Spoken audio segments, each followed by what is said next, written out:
यदा यदा हि धर्मस्य ग्लानिर्भवति भारत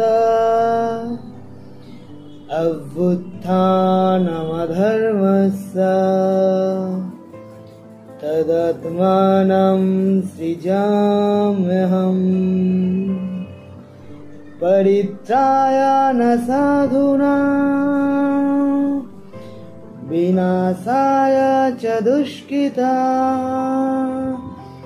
धर्म संस्थापनार्थाय संभवामि युगे युगे युगे युगे।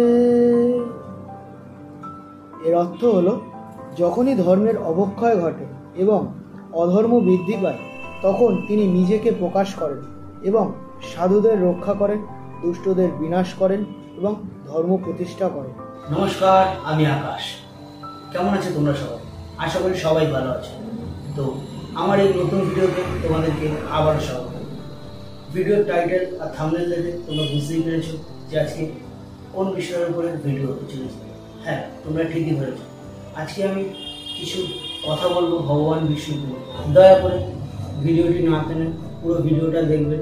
এই ভিডিওটি দেখে যদি একটুও কিছু উপকার হয়ে থাকে তাহলে অবশ্যই চ্যানেলটাকে লাইক করবেন, সাবস্ক্রাইব করবেন এবং ভিডিওটাতে লাইক করবেন, কমেন্ট করবেন, ভিডিওটা শেয়ার করবেন আর আমার চ্যানেলের পাশে থাকবেন। এরকম প্রত্যহ নতুন নতুন ভিডিও পাবেন আমার এই চ্যানেলে। তাহলে চলুন, অনেক কথা বললাম, অনেক কিছু বললাম, মেন বিষয় এবার আসা যাক, ভিডিওটা শুরু করা যাক। ভগবান বিষ্ণু হলেন সনাতন ধর্মের প্রধান ত্রিমূর্তির অন্যতম, যিনি সবসময় এই সমগ্র সৃষ্টিকে সংরক্ষণ ও পালন করে যাচ্ছেন। হিন্দু শাস্ত্র অনুযায়ী তিনি মহাবিশ্বের ভারসাম্য রক্ষা করেন এবং যখনই অশুভ শক্তি বৃদ্ধি পায় তখন তিনি বিভিন্ন অবতারে এই ধরিত্রীতে আবির্ভূত হন। ভগবান বিষ্ণুর মাহাত্ম্য বর্ণিত রয়েছে বেদ পুরাণ, বিশেষত বিষ্ণু পুরাণ, ভগবত পুরাণ, মহাভারত ও রামায়ণ। তিনিই পরমাত্মা, তিনিই সব, আবার তিনিই কিছুই না। ভগবান বিষ্ণুর বিশ্বরূপ দর্শনে তিনি এই সমস্ত ব্যাখ্যা করেছেন,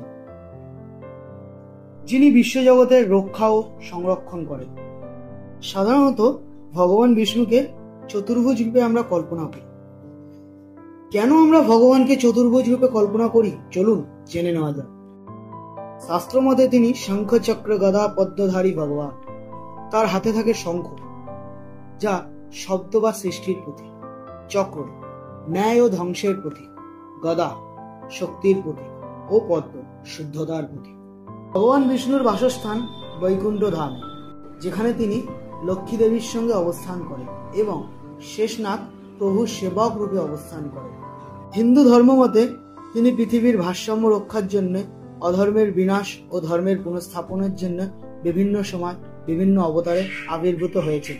চলুন তাহলে জেনে নেওয়া যাক ভগবান বিষ্ণুর এই 10টি অবতার কি কি। মৎস্য অবতার, কুর্ম অবতার, বরাহ অবতার, নৃসিংহ অবতার, বামন অবতার, পরশুরাম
সমস্ত কিছু ওনার অবতার সম্বন্ধে বর্ণনা করা সম্ভব না, সেই কারণের জন্য আমি কিছু ডেডিকেটেড আরও ভিডিও নিয়ে আসবো। এই সিরিজে 11টি ভিডিও থাকবে এই ভিডিওটা এবং 10টি অবতারের ভিডিও।